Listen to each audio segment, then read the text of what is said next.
Emas naik tajam, risk off atau cuma waspada. Emas melonjak lebih dari 2%, dolar ikut naik, tapi saham santai, yen malah melemah.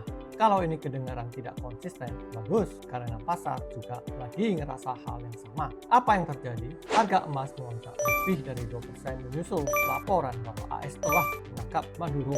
Secara textbook ini harusnya cerita klasik, geopolitik memanas, investor panik lari ke safe haven. Dan ya, emas naik, tapi ceritanya nggak berhenti di situ. Kalau ini benar-benar saham harusnya jatuh, yen dan Swiss franc harusnya menguat. Faktanya, beberapa pasar saham global tetap naik, terutama sektor growth dan tech. Yen dan franc justru melemah. Artinya, pasar tidak panik, pasar sedang menghitung ulang resiko.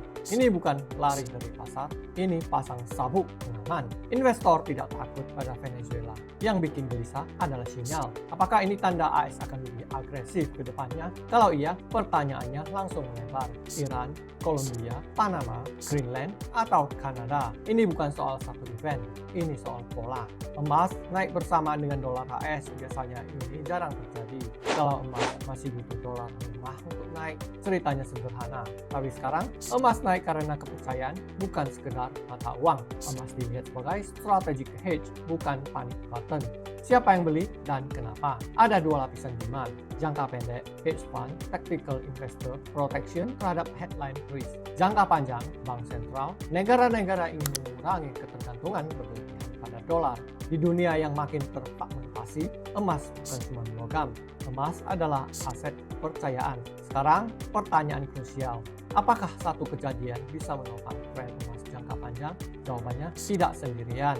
Kalau ketegangan geopolitik berlanjut, dunia tetap dalam mode uncertain tapi tidak krisis. Emas tetap bisa kuat meski tanpa kepanikan. Tapi kalau eskalasi berhenti, headline mereda, resiko konsolidasi muncul. Bukan bearish ekstrim, tapi pause. Jadi ini bukan cerita tentang pasar yang ketakutan. Ini cerita tentang dunia yang lebih tidak pasti, lebih politis, lebih sadar bahwa kepercayaan itu mahal. Dan di dunia seperti ini, emas bukan sekedar safe haven. Emas adalah insurance policy, bukan untuk panik, tapi untuk berjaga. Kalau insight ini bantu kamu melihat emas dengan sudut pandang baru, klik follow, drop pendapat kamu di kolom komentar, dan yuk bangun strategi yang lebih cerdas, satu trade dalam satu waktu.